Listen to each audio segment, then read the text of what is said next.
Hi, I'm Jerry and I'm the director of Nightwatchers. We were looking at a few kinds of styles for action. We eventually decided that we should go for something more friendly and easy to understand and digest. We didn't want to show a lot of mindless violence, but more of control and fight with monsters and stuff like that. Hi, my name is Peps Goh and I am the fight choreographer and sometimes the fight director for the show. For the Garang fight, it's meant to be a very gritty, realistic, messy, desperate kind of situation. And it's in those kind of scenes where it's actually easier to get hurt than in a full-out fight. The reason for that is because when you struggle, sometimes these micro movements, you end up hitting or grabbing or hurting someone. And in the scene where EC has to tackle the Garang man, when you tackle, you fall on each other and you might butt heads, you might knee someone in the rib cage. So one of the tricks that helped us make things safer for the actors is to have them land side by side instead of landing upon each other. Upon impact, they split off. Don't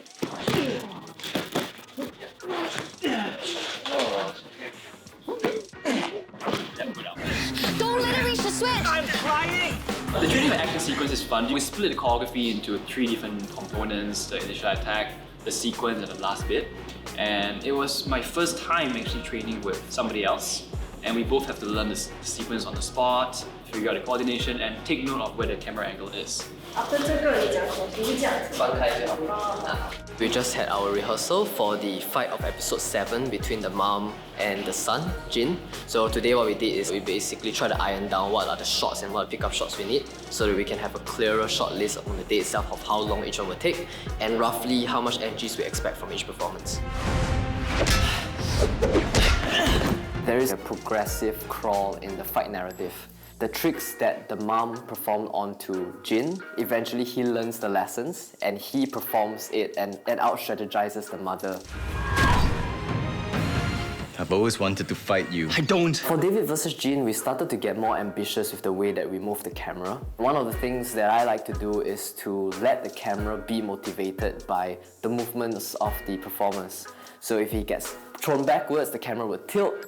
And then he gets slammed downwards, the camera will follow them, and this brings the intensity and the energy of the actors over across to the audiences. This is my very first chance that I got to try out live action, and it's really fun. We don't get the opportunity often to really have a team dedicated to do this.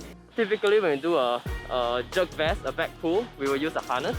But in this case, her wardrobe is very tight, so the harness is probably not going to fit. So what we're going to do is we're going to wrap a waist protector around her, and then we're going to thread the wire in a loop directly around her waist on top of the protector. Then we'll yank from her waist because it's a very, very light back pull. Self-tightening knot. The more you pull, the more it tightens. When it comes to this kind of back pull, the most important thing is the landing. You don't want to land on anything sharp, so we had to make sure the floor was clear, and then we had a crash mat there to catch her. I think the last episode final fight, that was wonderful. We took almost 2 days to shoot the entire sequence. It's probably 5 minutes long. The stunt choreography, the effort, the coordination, the camera works, and these things are something I fully enjoyed.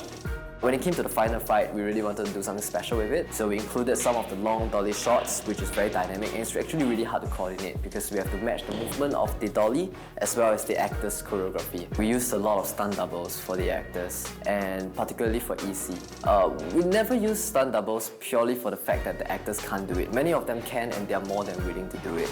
The reason we do it is because we simply cannot afford to have them get hurt. So for 3 of the major falling scenes in this show, we use a double for EC. Hopefully that carries over to the audience and they understand the intention.